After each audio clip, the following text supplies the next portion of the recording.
ሰላም ሰላም፣ እንዴት ናችሁ? ዛሬ ደግሞ አንድ ፖሊሶች የተመረመሩበትን ኬዝ እነግራቸዋለሁ። ዘመኑ ረዘም ቢልም ያው ለትምህርት ይሆናልና ተከታተሉኝ። በዕለታት አንድ ቀን ጨርቆስ በመሰራበት ጊዜ አንድ ዋስ ለመሆን የንግድ ፍቃዱን ምናምን ይዞ የመጣ ሰው ቢሮ በር ላይ ጠብቀኝ ነበር እና ለሆነ ስራ ወጥቼ ስመለስ እየጠበቀኝ ስለነበረ እንግዲህ የገሌ ዋስ ለሆነ የመጣሁት አለኝ። ከዛ ገባንና ቁጭ አለን። የኛ ቢሮ እንዴት ነበረ? ከጀርባው መስታወት ነው። ምክንያቱም እስረኞችን በፈለግን ጊዜ መስኮቱን ከፍተን ማናገር እንድንችል ወደኋላ፣ ከዛ ደግሞ በፊት ለፊቱ ያው እንደማን ዝግ ነው።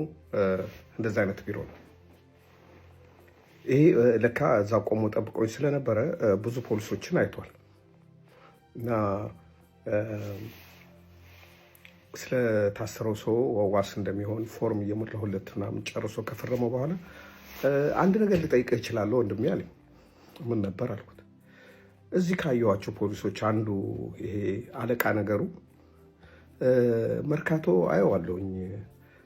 መርካቶ ሰዓት፣ መነጽር፣ የተለያዩ ኤሌክትሮኒክስ እቃዎች፣ ካልኩሌተር እያመጣ ለሆነ ሱቅ ያስረክባል እና ሲመጣ ደግሞ የደንብ ልብሱን ለብሶ ነው የሚመጣው እና ትንሽ ግር ስላለኝ ነው በትርፍ ጊዜው ይነግዳል ወይ ብሎ ጠየቀኝ።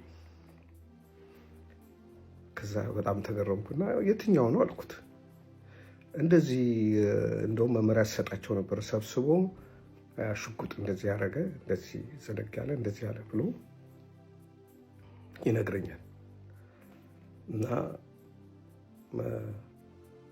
በዚህ መሀል እየነገረኝ ያ የተባለው ፖሊስ ለሆነ ጉዳይ አንኳኩቶ እኔ ቢሮ ግብት ብሎ ሰው አየና ሲወጣ አየሁ። ያልኩ ይሄ ነው ይላል። ተገርሜ አይ ነጋዴ መሆኑ እንኳን እኛ እናውቅም ምናምን አልኩትና ያው እንግዲህ ዋስ ሲሆን ስልኩ ምናምኑ ተመዝግቦ ሁሉ ነገር ስለሚመዘገብ አቅርብ ስለሚባል ሁሉ ነገር መዘገብኩና ቁጭ አረኩት። የኔም ስልክ ሰጠሁት። እስቲ ድጋሚ እንደዚህ ከመጣና ካየኸው እስቲ ትደውልልኛለህ ብዬ ስልኬን ሰጠሁት። ከቆይታ በኋላ ከተወሰኑ ቀናቶች በኋላ ስልክ ጠራ። የስልክ የዛን ጊዜ ሞባይል አይደለም የቢሮ ስልክ ነው የምንጠቀመው። በቢሮ ስልክ ደውሎ ገሌ ነኝ። ገሌ ማን? ባለፈው ዋስ ስለሆነ የመጣሁት። ያ ፖሊስ አሁን መጥቶ ቃሸጦ ሄደ። ይቺ ነገር እንዴት ነች ካልኩና እሺ አመሰግናለሁ ስፈልግ እደውልልሃለሁ ብዬ ማሰላሰል ጀመርኩ። እና ይሄ ፖሊስ ከዛ በጣም ጠንካራ ሰራተኛ እንደሆነ ነው የሚታወቀው። በጣም በቃ ያዙ ይልቀቁኝ የሚል ነው። መሬት መርገጥ ያስቸገረ አንዳንድ ሰው አለ ቦምባስቲክ ታይፕ በሚባሉ ትንሽ ነገር ሰርቶ የሚያጋንኑ ሌላው የሰራው የኔ ስራ ነው የሚሉ እንደዛ አይነት ከሚሉት ውስጥ ነው። እና በቃ ወፈፌ በሉት። በዛ ላይ በበላይ በአለቆች አይን ገብተዋል። አለቆች እንደ ሰራተኛ ነው የሚቆጥሩት። እሱን መናገር፣ መንቀፍ ስራ እንደመቃወም ነው የሚቆጠረው። በዛች ጊዜ አፍላ ጊዜ ላይ ነው። በዛ ላይ ኢህአዴግ እንደገባ አካባቢ ማለት 87 86 መጨረሻ አካባቢ ነው። እና ነገሩ ምንድን ነው? ይነግዳል፣ ምን ያደርጋል ብዬ እስቲ በዚህ ጉዳይ ላይ የራሴን እንግዲህ ፖሊስ ወንጀል የሚያጣራው አንድ ከሳሽ ሲቀርብ ነው። የግል ተበዳይ በዚህ ጉዳይ ሲል ነው። ሁለት አቃቤ ሕግ ወይም የሆነ ሰው ትእዛዝ ሲያዘው ነው እንዲያጣራ። በሶስተኛ ጥቆማዎች ሲቀርቡ ጥቆማ ተነስቶ ምርመራ የማጣራት መብት በሕግ ተሰጥቶታል። እና ይህን ነገር ምንድን ነው ብዬ በራሴ እከታተላለሁ ብዬ ለማንም ለአለቆቼ ሳልናገር ያስኩትና ነገሩን ግን ሊሄድበት ወሰንኩኝ። እና ይሄ ፖሊስ ከየት አምጥተው ነው እነዚህን እቃዎች የሚሸጠው? እንደተባለው በትርፍ ጊዜው ይነግዳል። እስቲ ባክግራውንድ ምንድን ነው? ቤተሰቦቹ ነጋዴዎች ናቸው ወይስ የሚነግድ ሰው አለው? በዛ ላይ ከነገደስ ኤሌክትሮኒክስ እቃዎችና እንደዚህ ዘመናዊ እቃዎችን ለመሸጥ የሚያስችል ምን ቢዝነስ ቢሰራ ነው? ኢምፖርት ኤክስፖርት ይሰራሉ ወይስ ምንድን ነው? ወይስ በትርፍ ጊዜው ከሌሎች ሰዎች ተቀብሎ እንደገና እሱ ውስጡ ይሸጣል የሚለውን በማጣራት ራሴ ሊሄድበት ወሰንኩኝ። አንድ ቀን ለዛ ትንሽ እንደቆየ ከሳምንታት በኋላ ደግሞ ለዛ ደወልኩለት። አሁንም ይመጣል ስለው እንዴ በእለተ እንዲህ በሳምንት 2 ቀን በዚህ ቀንና በዚህ ቀን ይመጣል። ሲመጣ በሞተር ነው የሚመጣው። ከሞተሩ ኋላ ላይ ኪስ ላይ አርጎ ጭኖ ይዞ መጥቶ አስረክቦ ገንዘቡን ተቀብሎ ነው የሚሄደው። በግልጽ ነው ሰው እያየው ይህን የሚያደርገው አለኝ። አይ ይሄ ሰውዬ እንግዲህ የሆነ ስራ በትርፍ ጊዜው ይሰራል ማለት ነው። ነገር ግን ያው አይፈቀድም፣ የደንብ ልብስ ለብሰ መነገድ ምናምን አይፈቀድም። ምናልባት የትርፍ ስራው የሚሰራ ከሆነ ቢያንስ የደንብ ልብሱን መቀየር ነበረበት የሚል እንትን አለኝ። እና ከልጁ ደግሞ እኔ የምሰማቸው ሌሎች ካራክተሮች አሉ። ምክንያቱም ሰፈሬ ስለሆነ ከትንሽ ትልቁ አንድ ኮሽ የተባለው ነገር ይነገረኛል። እሱ እንዲህ ያደረገ፣ እዚህ ቦታ ገንዘብ ተቀበለ፣ እዚህ ቦታ ገንዘብ ስጡኝ አለ የሚል እሰማለሁ። ስለዚህ ይሄ ያው የማያርፍ ሰው ስለሆነ ሱሱም ብዙ ስለሆነ የሰውዬ ኦኬ አንድ ነገር እያደረገ ይሆናል ብዬ በራሴ ለመከታተል ወስኜ እየሄድኩበት ነበር። በዚህ ሂደት ውስጥ ያው የደወልኩለት ጊዜ ዛሬ አምጥቶ ሸጠ፣ በዚህ ቀን ነው ካለኝ ሰዓቱ ስሉ ሰዓቱ እንደዚህ አይነት ሰዓት ስላለኝ አንድ ቀን ስራዬን ማታ የማድርበት ቀን ላይ ሽፍቴን ቀኔን ቀይሬ እዛ ተደብቄ ራሴን ተደብቄ ይሄን ነገር ሲያደርግ በአይኔ ማየት ፈለግኩኝ። እዚህ ከዛ በኋላ የነገር እውነት ነው ይሸጣል የሚለው ከሆነ መሸጡን በአይኔ ካረጋገጥኩ በኋላ ነው ምን አደርጋለሁ ብዬ አሰብኩ። ከሸጠ ኬታ መጣ የሚለውን ደግሞ እሄድበታለሁ ብዬ አሰብኩ። እና ትንሽ ምርመራዋ ወሰብሰብ የምትል ስለሆነ ከወዲሁ ፖሊስን መመርመር ቀላል አይደለም። በአንድ ዕለት ሐሙስ በመሀል ገበያ የሚባለው ወይም ደግሞ አዳራሽ በሚባለው አካባቢ ካለው ሲኒማ አዲስ ከተማ አጠገብ ካለች ትንሽዬ ሱቅ ከግንቡ ታካ ካለች ትንሽዬ ሱቅ ይህ ፖሊስ አምጥቶ ዕቃ ይሸጥበታል በተባለበት ሰዓት ራቅ ብዬ የኬሻ ኮፍያ አድርጌና ባላገር የሚያስመስሉ ልብሶች ለብሼ የነቢጦች ከሚቀመጡበት ጥግ ላይ ቁጭ ብያለሁ። ማንነቴ አልባሌ እንዲሆንና በሚያይ ሰው እንዳያቀኝ የተወሰነ ራሴን ቀይሬ በቅርብ ርቀት ለሱቁ ቅርብ ርቀት በሆነ ቁጭ ብያለሁ። እንግዲህ ፖሊሱ ይመጣል የተባለው ከቀኑ 3 በእኛ ሀገር አቆጣጠር ከቀኑ 9 ሰዓት ነው። እኔ ከ8 ሰዓት ተኩል ጀምሮ እዛ ቦታ ነኝ እና እየጠበቅኩ ነው። ፖሊሱ እግረ መንገዴን አንዳንድ በአእምሮዬ ስራዎችን እየሰራው ነው። ኦኬ ይሄ ሰው ከአንድ ዘመዱ ተቀብሎ የሚያከፋፍል ቢሆን ወንጀል አይደለም። ምናልባት የአሰራር ማለት ፖሊስ ሆኖ የሆነ የግል ስራ ላይ መሆን ከጥቅም ኮንፍሊክት ሊፈጥር ስለሚችል ስለማይፈቀድ እንጂ ወንጀል አይደለም። ወንጀልም ሊሆን አይችልም። ምናልባት የደንብ ልብሱን ኦኬ ከዘመዱ ተቀብሎ ወይም ደግሞ ከሚያቆሰው ተቀብሎ ሄዶ ትርፍ አግኝቶ የሚሸጥ ከሆነ ምንድን ነው ማድረገው? ወንጀል ስላልሆነ ራሱ አናግረዋለሁ። ምን ብዬ አናግረዋለሁ? ምንም ብዙ ተግባቦት ባይኖረንም ቢያንስ ይህን ነገር ስታረግ የደንብ ልብስን ቀይረህ ወይ በረፍት ጊዜ ብትሰራው፣ ካልሆነም ልብስን ቀይረህ ወይ ከላይ የደንብ ልብስ በማይታይ መንገድ መታየቱ አይቀርምና ልብስ ቀይረህ በሲቪል ወስደህ ብትሰጥ ጥሩ ነው ብዬ እመክረዋለሁ ብዬ ወሰንኩ። ወንጀል ከሆነ ግን ላልምረው፣ ልመረምረው፣ በደንብ ለህግ ላቀርበው ቆርጫለሁ። ትልቁ ችግሬ ምን ነበረ? ይህን ነገር ለአለቆቼ መናገር አልፈለግኩም። ይህ ሰው ከሱ ቀጥሎ ያለው አለቃ እንደ ጣቢያ ምክትል አዛዥ ነው። ያ ሰውና ይሄ በጣም ቤስት ፍሬንድ ናቸው። ያ የግድ ቢሮቸውም አንድ ነው። አንድ ቢሮ ነው ለሁለት የሚጋሩት። አንዱ ዋና አንዱ ረዳት በሚል ነው የተቀመጡት። ረዳቱ ነው ይህን የሚያደርገው። ይህ ዋና የተባለው ሰው ብዙም የጠለቀ ታጋይ ባይሆንም ግን ታጋይ ነው። ከታጋዮች ጋር የመጣ ነው ማለት ኢህአዴግ ህወሓት ከትግራይ ሲመጣ አብሮ የመጣ ነው እና እዚህ ከተማውን ስለሚያውቅ የአዲስ አበባን በደንብ የሚያውቅ ስለነበረ በመጀመሪያው አካባቢዎች እንደ መረጃ ሰብሳቢ ሆኖ ለእነሱ ይረዳ የነበረ፣ በኋላ ፖሊስ ስራ ሰጥተውት የወንጀል መከላከል ኃላፊ የሆነ ሰው ነው እና ይህ ደግሞ በተፈጥሮ በጣም ቀልጠፍ ያለና ከሰዎች ጋር የሚግባባ ስለሆነ ትልቅ ባለስልጣኖችን ያውቃል። እዚህ ይሄን ኬዝ በሁለቱ እጅ ካለበት ምርመራውን ካሳወኩኝ ለጣቢያው ካሳወኩኝ ያው ይቆማል ማለት ነው። ወንጀሉ ሊቆም፣ ወንጀል ከሆነ ወንጀል የፈጸመው ሰው ሳይጠየቅ ሊቆም ነው። ስለዚህ ለጣቢያ አዛዡም ይሁን ለምርመራ ኃላፊም ይሁን ለመከላከል ኃላፊም ይሁን ለማንም ሰው አላሳወቅኩም። ያላሳወቅኩበት ምክንያት ሚስጥር በራሴ ለመጠበቅ ስለፈለግኩና ማንም ሰው በማያውቀው መንገድ ምርመራውን ላረግ ስለፈለግ ነው። አውቃለሁ ለአለቆች ሳላሳውቅ የጀመርኩት ምርመራ እኔን ሊያስጠይቀኝ ይችላል። ምክንያቱም አንድ የወንጀል ጥቆማ በቀረበልኝ ጊዜ ጥቆማው መቅረቡን ለአለቆቼ አሳውቄ ነው ምርመራ መጀመሪያ ያለብኝ። እኔ ግን አለቆቼ ካወቁ ደግሞ ምርመራውን ደብዛውን ያጠፉታል ብዬ ስላሰብኩኝ ከእነሱ ውስጥ የተወሰነው አለቃ በተለይ የዛ ሰውዬ የቅርብ አለቃ የሆነው ሰውዬ እጁ ይኖርበታል ብዬ ስለማስብ ምርመራው እንዲበላሽብኝ አልፈለግኩም። ነገር ግን በውጭ ምርመራው አብስዬ ሁሉ ነገር መረጃዎችን ሰብስቤ ከጨረስኩ በኋላ ሁሉንም ማስረጃዎች ከያዝኩ በኋላ ብናገር ግን እነሱም ምንም ሊያደርጉት አይችሉም ወደሚል መደምደሚያ ደርሼ እየተከታተልኩ ነው። ለብዙ ሰው በጣም ግራ የሚያጋባ ነገር ነው። ምን አግብተው ነው ሊሉ ይችላሉ ሰዎች። እኔ ግን እንደዛ አይደለሁም ተፈጥሮዬ። አዝናለሁ። ፖሊስም ቢሆን ፖሊስ ወንጀል ከሰራ መጠየቅ አለበት፣ መመርመር አለበት ብዬ አስባለሁ።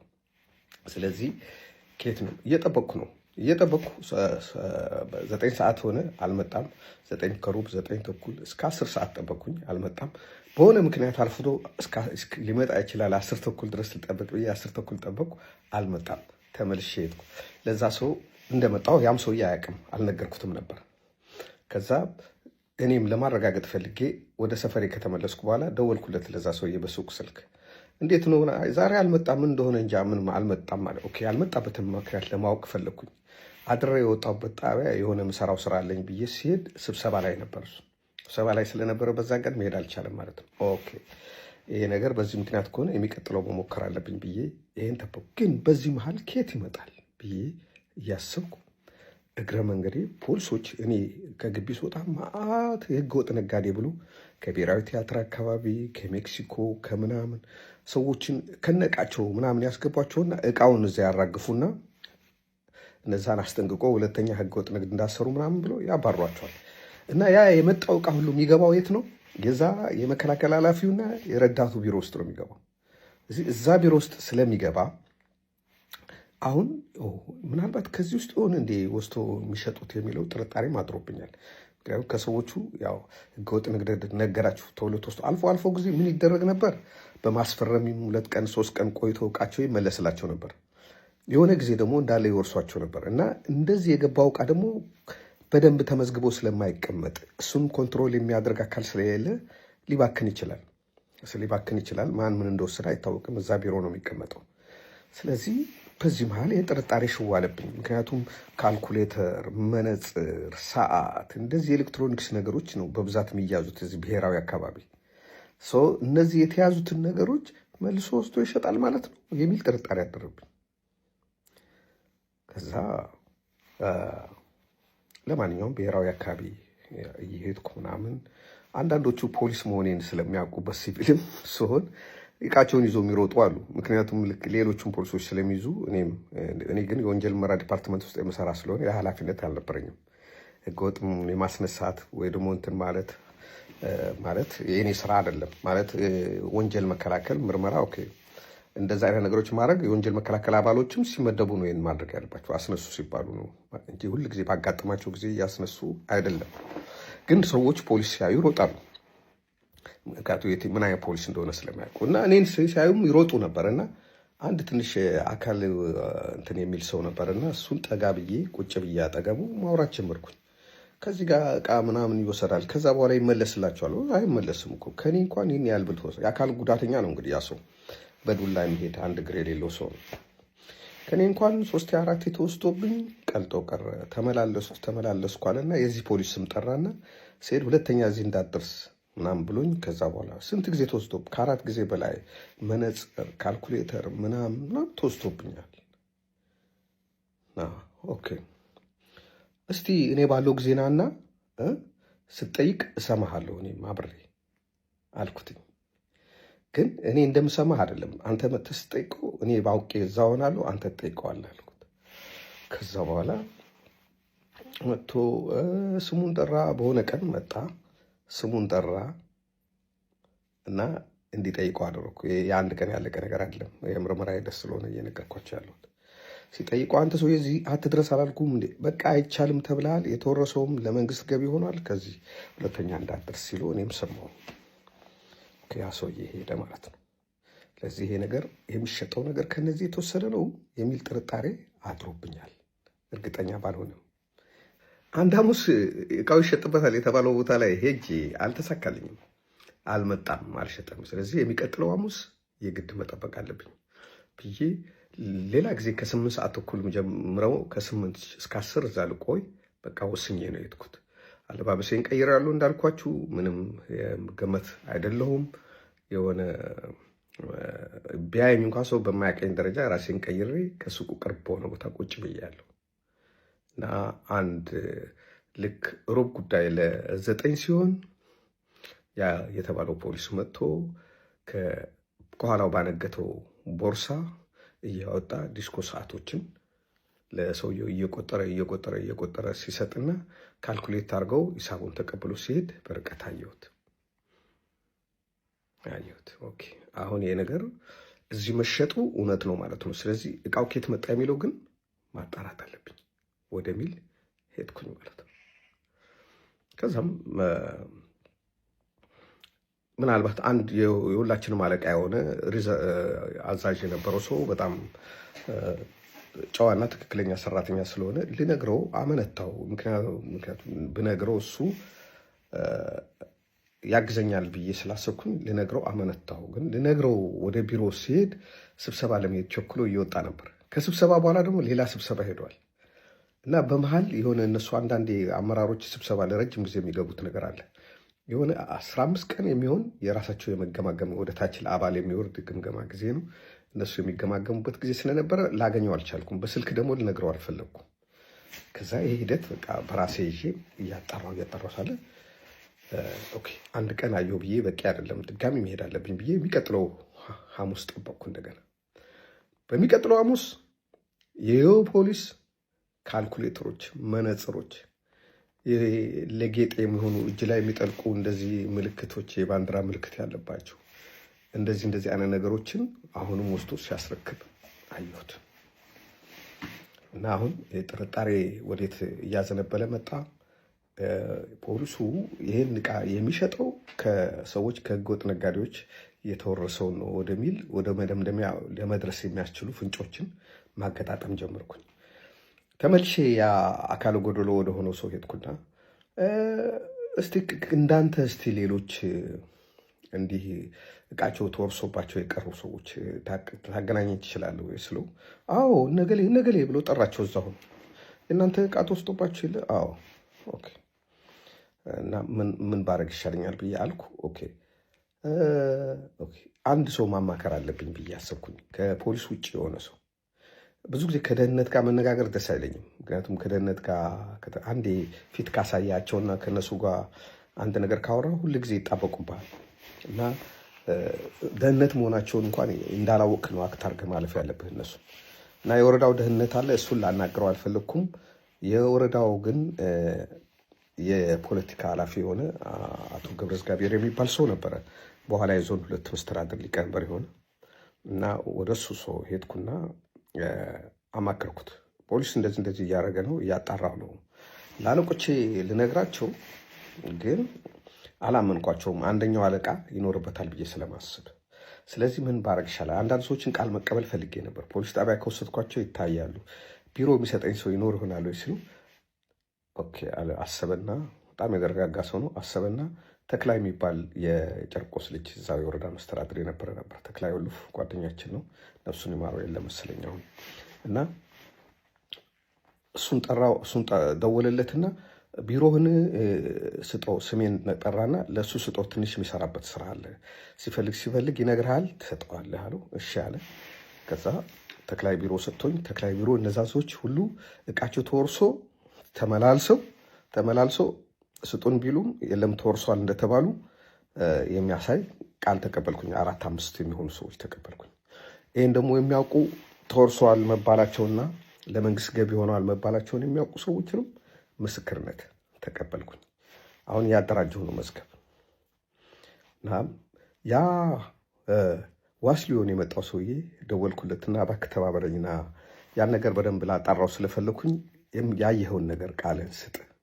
ሰውየው ነጋዴ ከሆነ አያስጠይቀውም፣ ግን ወንጀል የተገኘ ከሆነ ግን መጠየቅ ስላለበት ምናምን ስለው ተመጣ። እሱም ምስክርነት ተቀበልኩ። ሌላ ሰው የሚያቅሰዋለ? አዎ እንደ ጠቅላይ እዛ አካባቢ ያለ ሰው እባክህ 1-3 ሰው ላክልኝ፣ ይዞልኝ መጣ። ተቀበልኩ። መዝገብ በደንብ አደራጀሁኝ። አሁን እንዴት ነው እቃው ከየት ነው የሚመጣው የሚለውን እርግጠኛ የሆነ ማስረጃ ስላላገኘው በእሱ ላይ መሄድ አለብኝ የሚል ክትትል እያደረግኩ ነው። እቃ እንዴት እንደሚመዘግቡ ለማየት ስለፈለግኩኝ አንድ ቀለታ ያ የመከላከል ኃላፊ ለሆነው ሰው ቢሮ አንድ ሰው ቃል ልቀበል ፈልጌ ነበረ። የኔ ቢሮ ደግሞ ከሰዎች ጋር ተጋርቼ ነበር የዛን ጊዜ የምሰራው 3 ምናምን ሆነ ነው አንድ ቢሮ ውስጥ የምንቀመጠውና ትንሽ ሚስጥር የሆነ ነገር ስለሆነ ጓደኞቼም ያው ሌላም ባለ ጉዳይ ሊሰማ ስለማይፈልግ ሲበጋው አንተ ቢሮ ስለው ቁልፍ ሰጥቶኝ ሄደ። ቁልፍ ሲሰጠኝ እነሱ ከሰው የወረሱትን እቃ የሚመዘጉበትን ሊስት እያገላበጥኩ ሳይ ምንም እቃ እዚህ ተብሎ የተመዘገበ ምናምን የሚባል ነገር የለም። የሆነ ጊዜ የመጣ እቃ በጠቅላላ ተብሎ ነው የሚጻፈው እና የማይጻፍም ጊዜ አለ። የማን ስም እንደሆነ እቃው ከማን እንደተወሰደ የት ቦታ እንደተወሰደ የሚገልጽ ዝርዝር ነገር የለም። ከዛ ኦኬ የተያዘውን እቃ ወዴት ነው የሚወስዱት የሚለውንም ለማወቅ ፍላጎት አደረብኝ። ከዛ ይህንን የዋናው ኃላፊ ሲመጣ ከሱ እረዳለሁ በሚል እየጠበቁ አንድ ነገር ግን ማድረግ እንዳለብኝ አመንኩ። ምን እቃውን ወስዶ ሲሸጥ ጠብቄ ልክ እሱ ሲሄድ የገዛው ሰውዬና እቃዎቹን ኤግዚቢት በማድረግ ቃል መቀበል አለብኝ ወደሚል ድምዳሜ ደረስኩኝ። ይሄን ለማድረግ ሌላ ሐሙስ እየጠበቅኩ ነው። ይቀጥላል ይሄ ምርመራ። ስራ ተረኛ በመሆንበት ጊዜ ሁል ጊዜ ምንድን ነው ማደርገው?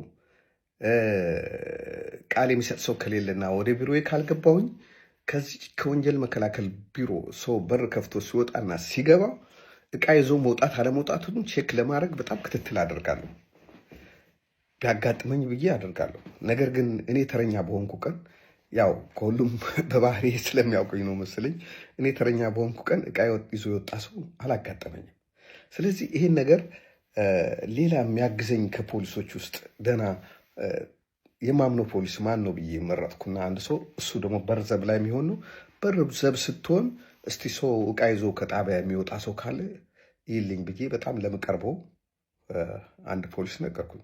ለነገሩ ለካ ለእኔ እንግዳ ነው እንጂ እነዛ ወንጀል መከላከል የሚሰሩት ፖሊሶች ሁሉም ያውቁታል ለካ እንዲህ እንደሚደረግ እቃ ተይዞ እንደሚወጣና ተሽጦ ሁለቱ ኃላፊዎች እንደሚካፈሉ እነሱ መረጃው አላቸው። ለእኔ እንደውም ዘግተው ነው የደረሰኝ ማለት ነው። ከድሆች ላይ ነው የሚወሰደው። ከድሆች ላይ የተወሰደውን ያው እንግዲህ ተፍ የሚለው በብዛት እንግዲህ ያን ጊዜ እንደዚህ አይነት ስራ አሁን እንኳን ሁሉም ብሔረሰብ ይሞክራል ይመስለኛል። ያኔ ይህንን ጎዳና ላይ ንግድ ምናምን በብዛት የጉራጌ ማህበረሰብ ነው የሚሰራው እና ተበድሮ ሊሆን ይችላል፣ እቁብ ገብቶ ሊሆን ይችላል። የሆነ እቃ በእጁ በክንዱ እንደዚህ ደርድሮ ይዟቸው የሚሄደውን ቀበቶች፣ ሰዓቶች፣ ምናምኖችን ጀብሎዎችን በመያዝ በመውሰድ ለራስ ጥቅም ማዋል። እስቲ አንድ ፖሊስ ያውም ኃላፊ የሆነ አስቡት። አዎ የመንግስት መመሪያ ህገወጥ ነገሮችን አስወግዱ ነው። የህገወጥ ነጋዴዎች ምንም ህጋዊ የሆኑ ነጋዴዎች መስራት አልቻልንም፣ እኛ ግብር እየከፈልን እነሱ ናቸው፣ ሰው ከእነሱ ነው የሚገዛው እንጂ ከኛ አይገዛም፣ ምክንያቱም የኛ ይወደዳል ብሎ በየጊዜው ኮምፕሌን ስለሚያቀርቡ ነጋዴዎች፣ ህጋዊ የሆኑ ነጋዴዎች የግድ መንግስት ህገወጥ ነጋዴዎችን የመከላከል ስራ ይሰራል። ነገር ግን ፖሊሶቹ ያን የተሰጣቸውን አደራ ለራሳቸው ጥቅም ለማዋል ስለፈለጉ የድሆችን እቃ እየወሰዱ እየሸጡ ይጠቀማሉ ማለት ነው። ስለዚህ ይህን ነገር ምንድን ነው ባለፈው እንደነገርኳችሁ 2 ሐሙስ ያረኳቸው፣ አንድ ሐሙስ ሄጄ ያጣው 2 ሐሙሶች ያረኳቸውን ነገርኳችሁ።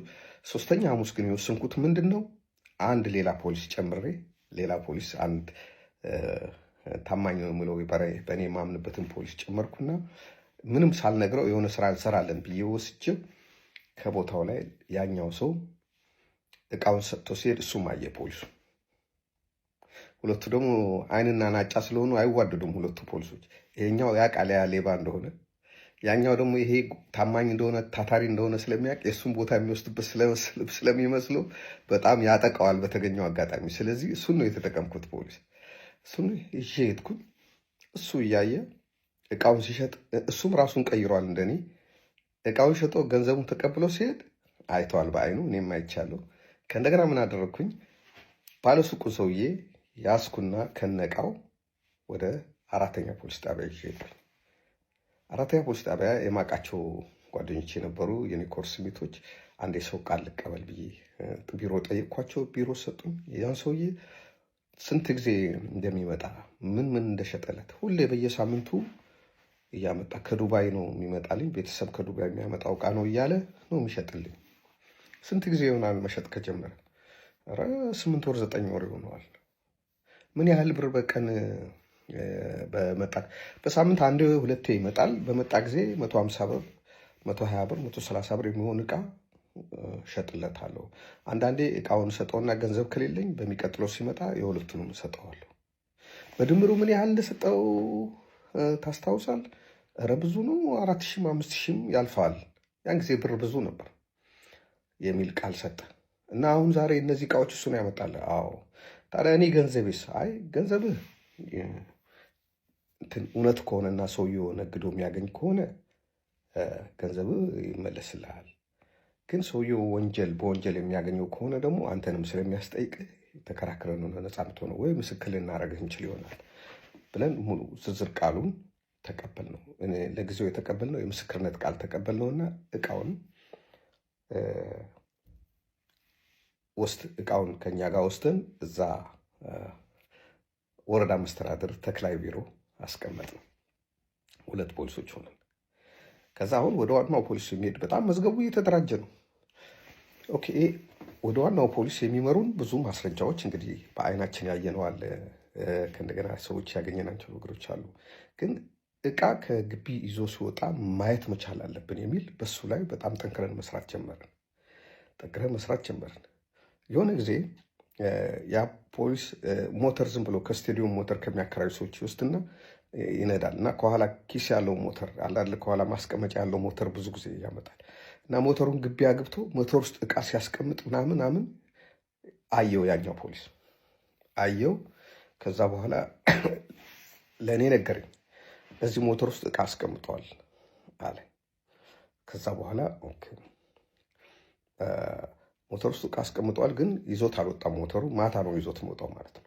አንተ አይተሃል? አዎ። ሌላ ሰው ማን አየ? ሌላ እንትናም አይተዋል። ኦኬ። ያኛውም ያየውን ሰውዬ ቃሉን ተቀበልነው። ለማንም እንዳትናገር ብለን ቃሉን ተቀበልነው። እሱ ሁለቱም አይተዋል። እንግዲህ ማታ እኛ ወደ ቤታችን ነው የምንሄደው። በፈለገው ሰዓት በሌሊት ቁጥጥር አደርጋለሁ ብሎ ሞተሩን እየነዳ ወጥቶ ቤቱ ያስቀምጥና ነገ ነው ገበያ የምወስደው ማለት ነው። ይሄ ምርመራ እንግዲህ ፍንጭ ሰውየው ይዞ እንደሚወጣ ፍንጭ አንድ አግኝተናል ማለት ነው። እዚህ ይሄ እንደማድረግ ምንድን ነው ኃላፊዎችን አሳውቆ በሱ ላይ ቃሉን መቀበልና እንዴት እንደሚያደርግ ወንጀሉን ካላመነም ደግሞ በማስረጃው ለሕግ መቅረብ አለበት ወደሚል መደምደሚያ ደርሻለሁ። ምርመራው እንደቀጠለ ነው። በክፍል 5 እንገናኝ። አመሰግናለሁ። እግዚአብሔር ይስጥልኝ።